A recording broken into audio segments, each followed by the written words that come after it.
ನಮಸ್ಕಾರ. Info with Swati ಚಾನೆಲ್ಗೆ ಆತ್ಮೀಯವಾದ ಸ್ವಾಗತ. ನೀವು ಕೇಳಿರುವ ಪ್ರಶ್ನೆಗಳಿಗೆ ವಿಡಿಯೋದಲ್ಲಿ ಉತ್ತರ ಕೊಟ್ಟು ಹೋಗ್ಬಿಡ್ತೀನಿ. ಯಾವ ಲೆವೆಲ್ಗೆ ನಮ್ ಜನ ಬೇಜಾರಾಗಿದ್ದಾರೆ ಅಂತ ಅಂದ್ರೆ ನಿಮ್ಮ ಕಮೆಂಟ್ಸ್ಗಳು ಓದ್ತಾ ಇದ್ರೇನೆ ನನಗೆ ಬೇಜಾರಾಗುತ್ತೆ. ಬಿಕಾಸ್ ಸರ್ಕಾರದವ್ರು ಮಾಡ್ತಾ ಇರುವಂತ ತಪ್ಪುಗಳಿಂದ ಈಗ ಜನಸಾಮಾನ್ಯರು ಅನುಭವಿಸ್ತಾ ಇರೋದು ನಮ್ಮೆಲ್ಲರೂ ಕಣ್ಗೂ ತುಂಬಾ ಚೆನ್ನಾಗಿ ಕಾಣಿಸ್ತಾ ಇದೆ. ಇದರಿಂದ ತುಂಬಾ ಜನನು ಏನು ಕಷ್ಟಗಳಿಗೆ ಒಳಗಾಗ್ತಾ ಇದಾರಲ್ಲ, ಇದ್ರ ಬಗ್ಗೆನೂ ಹೇಳ್ಬೇಕಲ್ಲ. ಎಲ್ಲಾದ್ರ ಬಗ್ಗೆ ವಿಡಿಯೋದಲ್ಲಿ ಮಾತಾಡೋಣ. ಚಾನೆಲ್ ಸಬ್ಸ್ಕ್ರೈಬ್ ಮಾಡ್ಕೊಂಡು ವಿಡಿಯೋನ ಕಂಟಿನ್ಯೂಸ್ ಆಗಿ ವಾಚ್ ಮಾಡಿ, ಸ್ಕಿಪ್ ಮಾಡಕ್ ಹೋಗ್ಬೇಡಿ ಅಂತ ಕೇಳ್ಕೊತಾ ಶುರು ಮಾಡ್ತಾ ಇದ್ದೀನಿ. ಈಗ ಸ್ಪೆಷಲಿ ನಮ್ಮ ಜನಕ್ಕೆ ಮೇಜರ್ ಆಗಿ ಫಸ್ಟ್ ಕೆಲಸ ಆಗ್ಬೇಕಾಗಿರೋದು ಒಂದು ಗೃಹಲಕ್ಷ್ಮಿ ಯೋಜನೆ. ನಾನು ಲಾಸ್ಟ್ ವಿಡಿಯೋದಲ್ಲೇ ನಿಮಗೆ ತಿಳಿಸ್ಕೊಟ್ಟಿದ್ದೀನಿ.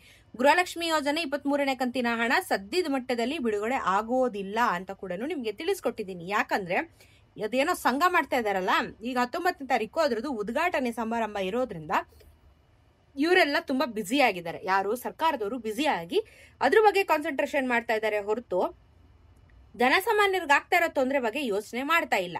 ಹಾಗಾಗಿ 23ನೇ ಕಂತಿನ ಹಣದ ಬಗ್ಗೆ ಅನ್ಲೆಸ್ ಅಂಡ್ ಅಂಟಿಲ್ ಆ ಒಂದು ವೇದಿಕೆಯಲ್ಲಿ ಏನಾದ್ರೂ ಸ್ಟೇಟ್ಮೆಂಟ್ಗಳನ್ನ ಕೊಟ್ರೆ ನಮ್ಗೆ ರಿಲೀಫ್ ಸಿಕ್ಬಹುದು. ಅಲ್ಲೂ ಏನು ಸ್ಟೇಟ್ಮೆಂಟ್ಗಳನ್ನ ಅವರು ಕೊಟ್ಟಿಲ್ಲ ಅಂತ ಅಂದ್ರೆ ಗೊತ್ತಿಲ್ಲ. ಇನ್ನ 23ನೇ ಕಂತಿನ ಹಣ ಈ ತಿಂಗಳು ಬರುತ್ತಾ ಮುಂದಿನ ತಿಂಗಳು ಬರುತ್ತಾ ಅನ್ನೋದ್ರ ಬಗ್ಗೆ ಮಾಹಿತಿ ಇಲ್ಲ ಸದ್ಯದ ಮಟ್ಟದಲ್ಲಿ. ಇದು ಗೃಹಲಕ್ಷ್ಮಿದು 22ನೇ ಕಂತಿನ ಹಣ ತುಂಬಾ ಜನಕ್ಕೆ ಬಂದಿದೆ ಅಂಡ್ ತುಂಬಾ ಜನಕ್ಕೆ ಬಂದಿಲ್ಲ. ಇದು ಹೆಂಗಾಗಿದೆ ಅಂತ ಅಂದ್ರೆ 50-50 ಇದೆ. 50% ಜನಕ್ಕೆ ಬಂದಿದೆ, 50% ಜನಕ್ಕೆ ಬಂದಿಲ್ಲ. ಆದ್ರೆ ಹಂತ ಹಂತವಾಗಿ ಇವರು ಅಮೌಂಟ್ ನ ಹಾಕ್ತಾ ಇರೋ ಕಾರಣ ನಿಮಗೆ ಅಮೌಂಟ್ ಬರುತ್ತೆ. ನಿಮಗೆ ಹಣ ಬರೋದಿಲ್ಲ ಅಂತ ಯಾರು ಹೇಳ್ತಾ ಇಲ್ಲ, ಖಂಡಿತ ಬರುತ್ತೆ. ಬಟ್ ಅದಕ್ಕೆ ಟೈಮ್ ತಗೊಳುತ್ತೆ. ಬಹುಶಃ ನಿಮಗೆ 22 ಕ್ಲಿಯರ್ ಆಗೋವರೆಗೂ ಯಾರಿಗೂ 23ನ ರಿಲೀಸ್ ಮಾಡಲ್ಲ ಅಂತ ಕೂಡ ನಮಗೆ ಕಾಣಿಸ್ತಾ ಇದೆ. ಸೊ ಇವಾಗೂ ಯಾರೋ ಕಮೆಂಟ್ ಹಾಕಿದ್ದಾರೆ ನನಗೆ, ಮೇ ಬಿ ಕೋಲಾರ್ ಅಂತ ಅನ್ಸುತ್ತೆ, ಅವ್ರಿಗೆ ಯಾರಿಗೂ ಬಂದಿಲ್ಲ ಅಂತ ಅನ್ಬಿಟ್ಟು. ಬರುತ್ತೆ ನಿಮ್ಗೆ ಹಣ. ಸೊ ಹಂತ ಹಂತವಾಗಿ ಮಾಡ್ತಾ ಇದಾರೆ ಅಂಡ್ ಇವ್ರು ತುಂಬಾ ಡಿಲೇ ಮಾಡ್ತಾ ಇರೋ ಕಾರಣ ಇದಿಷ್ಟು ತೊಂದರೆ ಆಗ್ತಾ ಇರೋದು. ಸೊ ಚಿಂತೆ ಮಾಡಬೇಡಿ ಆಯ್ತಾ. ನೆಕ್ಸ್ಟ್ ಪ್ರಶ್ನೆ ನನಗೆ ಮೇಜರ್ ಆಗಿ ಕಮೆಂಟ್ ಬೀಳೋದು ರೇಷನ್ ಕಾರ್ಡ್. ರೇಷನ್ ಕಾರ್ಡ್ ಅಂತ ಬಂದಾಗ 2 ಪ್ರಶ್ನೆಗಳು ನನಗೆ ನೀವು ಕೇಳ್ತೀರಾ.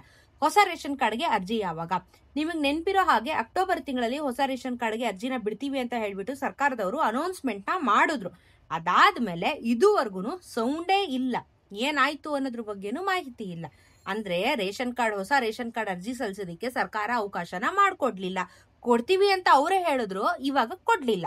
ಸೊ ಇದು ಸರ್ಕಾರದವ್ರದ್ದು ಮಿಸ್ಟೇಕು, ನಮ್ದು ನಿಮ್ದು ಮಿಸ್ಟೇಕ್ ಅಲ್ಲ. ಸೊ ಕೊಡ್ತೀನಿ ಅಂತ ಹೇಳಿ ನಂಬಿಸ್ಬಿಟ್ಟು ಈಗ ಕೊಡ್ಲಿಲ್ಲ. ಅದಾದ್ಮೇಲೆ ಸೆಕೆಂಡ್ ಪ್ರಶ್ನೆ ನನಗೆ ನೀವು ಅತಿ ಹೆಚ್ಚು ಕೇಳೋದು ಅಪ್ರೂವಲ್ ಯಾವಾಗ? ಅಪ್ರೂವಲ್ ನ ಸದ್ಯದ ಮಟ್ಟದಲ್ಲಿ ಮರ್ತು ಬಿಡಿ. ಯಾಕಂದ್ರೆ ಹೊಸ ರೇಷನ್ ಕಾರ್ಡ್ ಅರ್ಜಿನ ಕೊಡ್ತಾ ಇಲ್ಲ, ಅಪ್ರೂವಲ್ ಮಾಡ್ತಾ ಇಲ್ಲ. ಈ ಕಡೆ 13.5 ಲಕ್ಷ ರೇಷನ್ ಕಾರ್ಡ್ ನ ಕ್ಯಾನ್ಸಲ್ ಮಾಡಿದ್ದಾರೆ. 13.5 ಲಕ್ಷ ರೇಷನ್ ಕಾರ್ಡ್ಗಳು ಇನ್ನೂ ಕ್ಯಾನ್ಸಲೇಷನ್ ಮಾಡ್ತೀವಿ ಅಂತ ಹೇಳಿದ್ದಾರೆ. ಕ್ಯಾನ್ಸಲೇಷನ್ ಮಾಡೋದ್ರಲ್ಲಿ ತುಂಬಾ ಬ್ಯುಸಿ ಆಗಿರೋ ಸರ್ಕಾರ ಬೇರೆ ಎಲ್ಲಾ ಕೆಲಸಗಳನ್ನ ಮರ್ತು ಈಗ ಜನಕ್ಕೆ ತೊಂದರೆ ಕೊಡ್ತಾ ಇದ್ದಾರೆ. ಕ್ಯಾನ್ಸಲೇಷನ್ ಮಾಡೋದಷ್ಟು ಅವ್ರಿಗೆ ಮೇಜರ್ ಆಗಿ ಕಾಣಿಸ್ತಾ ಇದೆ ಹೊರತು ಈ ರೇಷನ್ ಕಾರ್ಡ್ ಇದ್ರೆ ಜನಕ್ಕೆ ಎಷ್ಟು ಹೆಲ್ಪ್ ಆಗುತ್ತೆ ಅನ್ನೋದನ್ನ ಯೋಚನೆ ಮಾಡ್ತಾ ಇಲ್ಲ. ಇವತ್ತು ಗೃಹಲಕ್ಷ್ಮಿ 2,000 ರೂಪಾಯಿ ಅದು ನೀವು ಕೊಡ್ತಾ ಇರ್ಬೋದು, ಬಟ್ ಬೇರೆ ಬೇರೆ ಯೋಜನೆ ಅಡಿಯಲ್ಲಿ ಬೇರೆ ಬೇರೆ ಲಾಭಗಳಿದೆಯಲ್ಲ. ಹೆಲ್ತ್ ಕ್ಲೈಮ್ ಆಗುತ್ತಲ್ಲ, ಬೇರೆ ವಿಚಾರಗಳಿಗೆ ಕ್ಲೈಮ್ ಆಗುತ್ತಲ್ಲ, ಕೇಂದ್ರ ಸರ್ಕಾರದಿಂದ ಬರ್ತಾ ಇರುವಂತ ಪೆನ್ಷನ್ಗಳನ್ನ ತಗೋಬಹುದಲ್ಲ. ಇಷ್ಟೆಲ್ಲ ಲಾಭಗಳಿರುತ್ತೆ. ಇದನ್ನೆಲ್ಲ ನಮ್ ಜನ ಮಿಸ್ ಮಾಡ್ಕೊಳಕ್ ಇಷ್ಟಪಡ್ತಾರ? ನಿಜವಾಗ್ಲೂ ಕಷ್ಟದಲ್ಲಿರೋರು ಇದನ್ನೆಲ್ಲ ಬೇಡ ಅಂತ ಹೇಳ್ತಾರ? ಸರ್ಕಾರ ಇದನ್ನ ಅರ್ಥ ಮಾಡ್ಕೋತಿಲ್ಲ. ಇವ್ರಿಗೇನು ಇವ್ರ ಗೃಹಲಕ್ಷ್ಮಿ ಹಣ ಕೊಡೋದಿಕ್ಕೆ ಇವ್ರ ಹತ್ರ ಫಂಡ್ ಇಲ್ಲ. ಫಸ್ಟ್ ಆಫ್ ಆಲ್ ಫಂಡ್ ಇಲ್ಲ. ಇಷ್ಟು ಜನ ಕ್ಯಾನ್ಸಲ್ ಮಾಡಿಬಿಟ್ರೆ ನಮ್ಗೆ ಇಷ್ಟು ದುಡ್ಡು ಉಳಿಯುತ್ತಲ್ಲ, ಅದನ್ನ ನಾವು ಬೇರೆ ಫಂಡಿಗೆ ಎತ್ತಿಡ್ಬೋದಲ್ಲ ಅನ್ನೋ ಮೆಂಟಾಲಿಟಿಯಲ್ಲಿ ಸರ್ಕಾರ ಇರೋ ಕಾರಣ ನಾವ್ ಅದಕ್ಕೇನು ಹೇಳಕ್ ಆಗ್ತಾ ಇಲ್ಲ. ಸೊ ಜನಕ್ಕೆ ಈಗ ಬೇಕಾಗಿರೋದು ಒಂದು ಗೃಹಲಕ್ಷ್ಮಿ, ಒಂದು ರೇಷನ್ ಕಾರ್ಡ್. ಎರಡಕ್ಕೂ ಸರ್ಕಾರ ಸ್ಪಂದಿಸ್ತಾ ಇಲ್ಲ. ಇಷ್ಟೇ ಮ್ಯಾಟರ್ ಆಗಿರೋದು.